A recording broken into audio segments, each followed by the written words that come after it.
방위사업청은 13일 우리 군화력 전력의 주력 무기인 K9 자주포를 성공적으로 군에 배치 완료함으로써 전력화 사업을 종결했다고 밝혔다. K9 자주포는 우리 포병부대의 화력 전투능력 및 생존성을 향상해 포병 전력을 강화하기 위해 야심차게 준비한 한국군의 주력 무기다. K9 자주포는 한국의 독자적인 기술로 개발됐으며 52구경장 자주포로는 전 세계적으로 독일에 이어 두 번째로 개발한 것이다. K9 자주포는 일문 단독으로 TOT 사격 기능을 구현해 화력 효과를 극대화하고 자동화된 사격 통제 장치와 우수한 기동 성능을 보유했다. 아울러 운용자의 생존성이 대폭 향상됐다. 또 자동 장전 및 방열 시스템을 활용해 기존의 견인포 대비 운용 인원이 대폭 감소돼 국방개혁에도 부응할 수 있게 됐다고 방사청은 설명했다. K9 자주포는 이러한 우수한 성능과 실전 경험을 바탕으로 유럽, 아시아 등에도 수출되고 있다.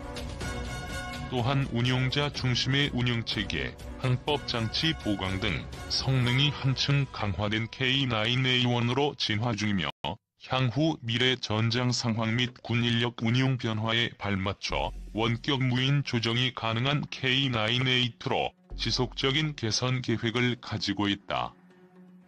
박영근 방위사업청 화력사업부장은 K9 자주포 사업은 개발부터 양산까지 관, 군, 산, 연이 혼연일체되어 성공적으로 완료한 사업이라며 이후 성능 개량 사업도 철저히 관리해 우리의 영토를 수호하고 자주국방을 실현하며 국가 경제에 기여하는 자주포로 거듭날 수 있도록 하겠다라고 밝혔다.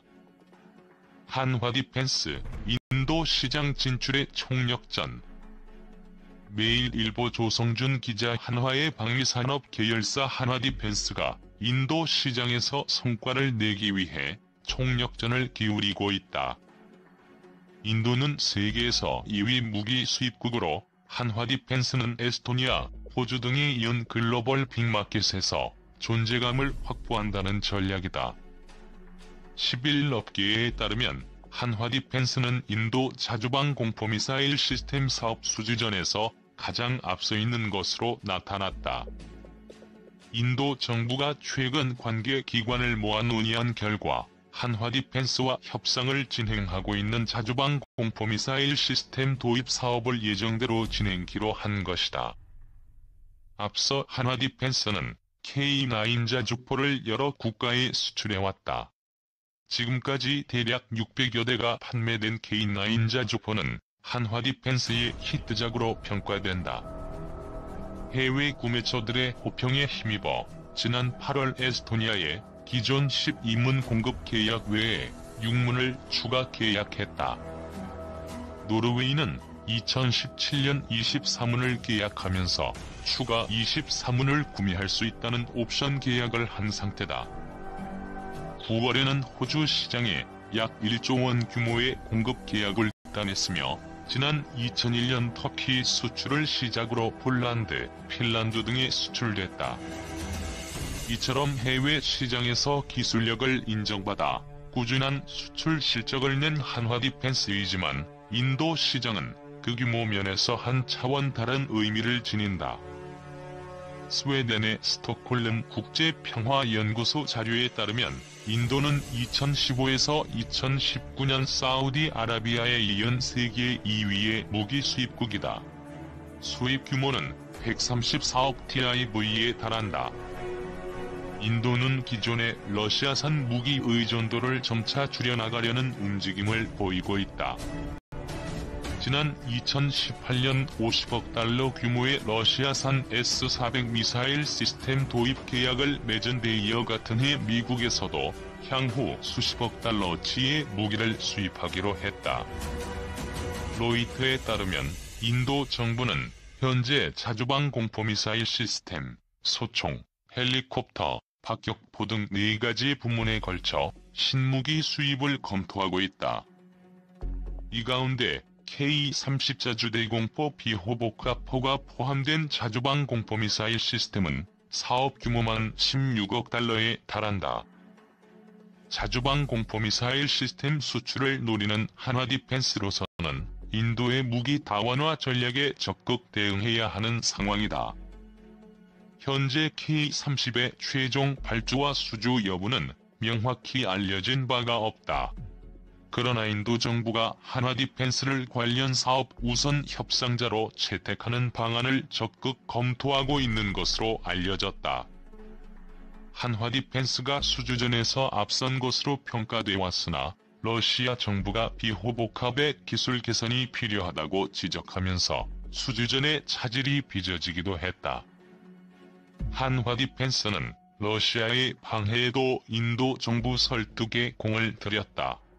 성능 테스트에 참여한 유일한 기업이라는 점을 어필하고 인도 방산기업 라센앤투브로와 현지에서 협업해 제조한다는 현지화 전략을 제시했다.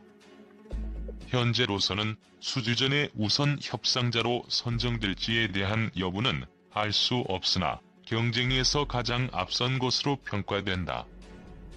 이와 관련 한화디펜스 관계자는 사업 관련 진행 상황을 구체적으로 확인해주기 어렵다며 2018년 10월 인도 국방부에서 시험평가 합격 및 가격 협상 대상 장비 선정 통지 이후 계약 체결을 위해 최선을 다하고 있다고 말했다.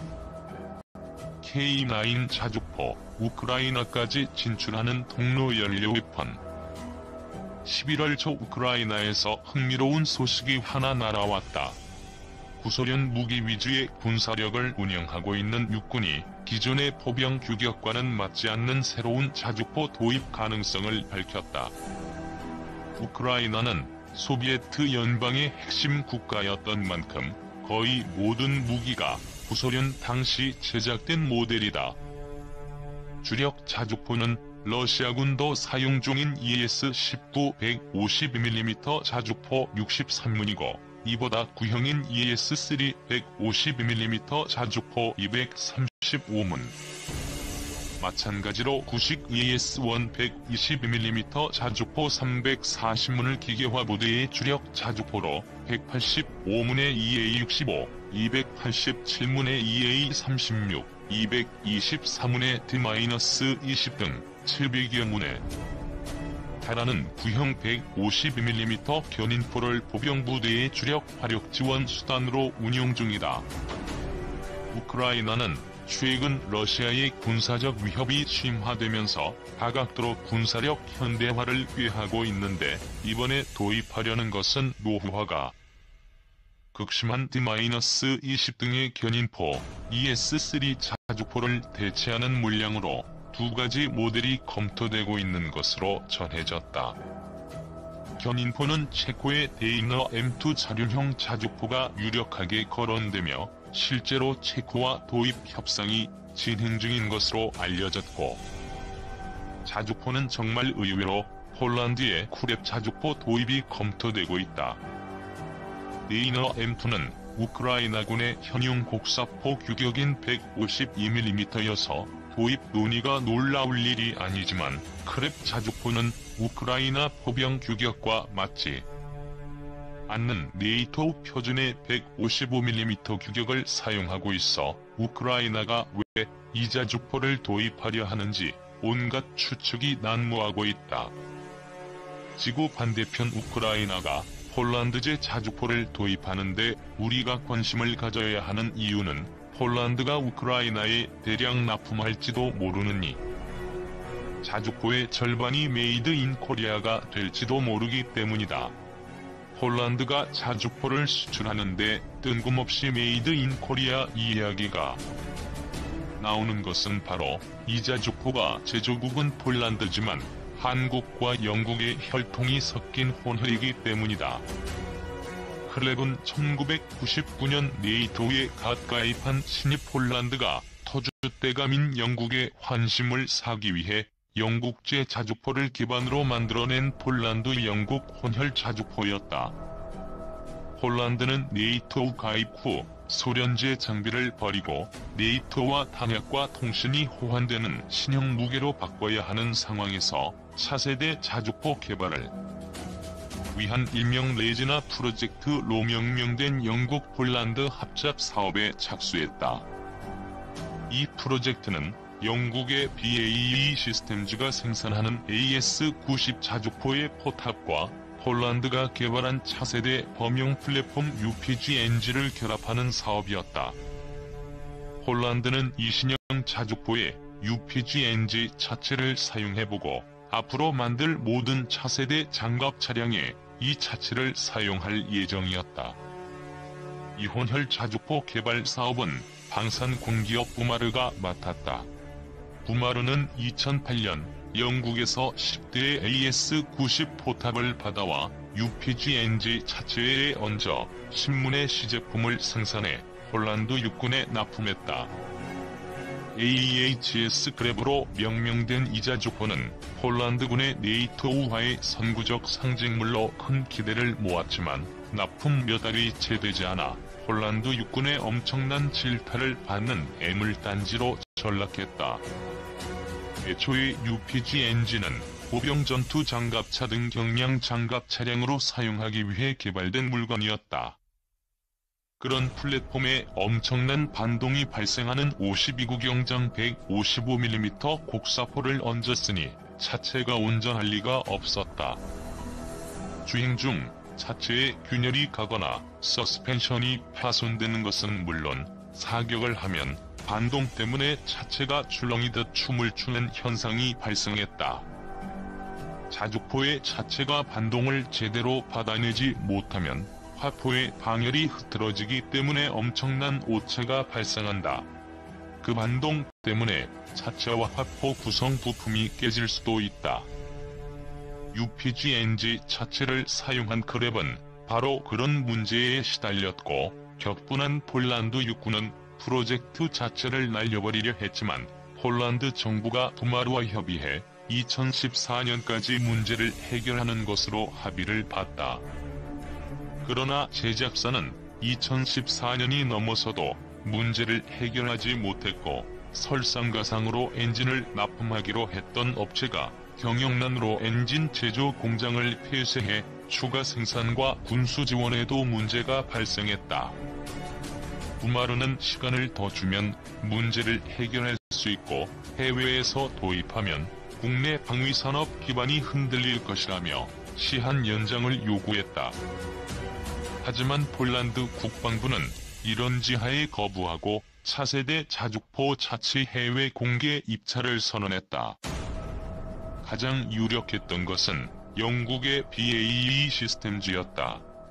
BAE 시스템즈는 포탑이 AS-90이니 당연히 차체도 AS-90을 써야 한다고 주장했지만 폴란드 국방부가 선택한 것은 한국의 K9 자주포 차체였다. AS-90의 완제품 수출을 기대하고 있던 BAE 시스템즈는 모든 외교 채널을 통해 강력하게 항의하며 AS-90의 포탑에 AS-90을 모방한 짝퉁 차체를 결합하는 격이라며 K9을 깎아내린 비방전을 펼쳤다. 그러나 폴란드는 일사천리로 K9 자주포 차체 120대를 도입하는 3억 1천만 달러 규모의 계약을 삼성 테크윈과 체결했다. 이 계약은 한국이 K9 자주포 차체 24대 완제품을 폴란드에 직접 공급하고 이후 현지 공장에서 면허 생산 및 기술 이전 조건으로 96대를 생산하는 조건이었다. 삼성 테크윈의 후신인 한화디펜스는 납기를 정확히 지켜 폴란드에 차체를 납품했고 AS-90 자주포 포탑과 통합하는 작업도 도왔다.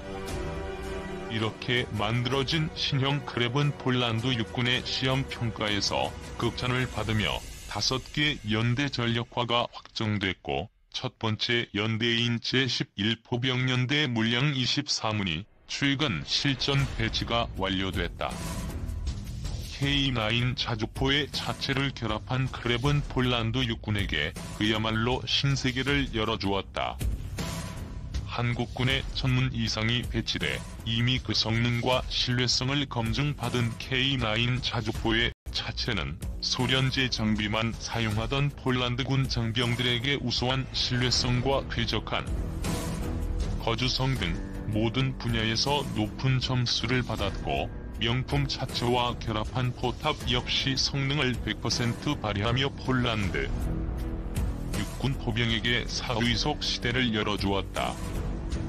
폴란드에 대한 K9 자주포 차체 수출 성공 사례는 이후 유럽 여러 나라에 입소문이 돌았고, 핀란드, 에스토니아, 노르웨이 등이 K9을 도입하는 데 영향을 미쳤다.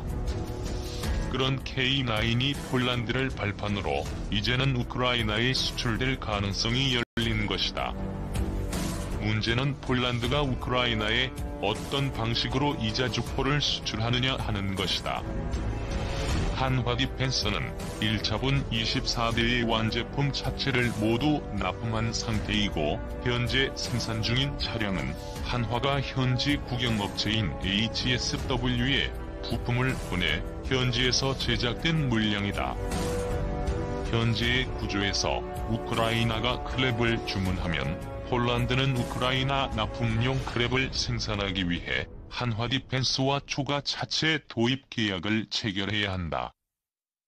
2014년 계약 당시 K9 차체의 폴란드 수출 가격은 1대에 약 28억 원꼴이었는데, 우크라이나가 ES3 자주포 대체 물량 235문을 모두 크랩으로 대체할 경우 거래 성사만으로 한화는 6,500억 원이 넘는 수출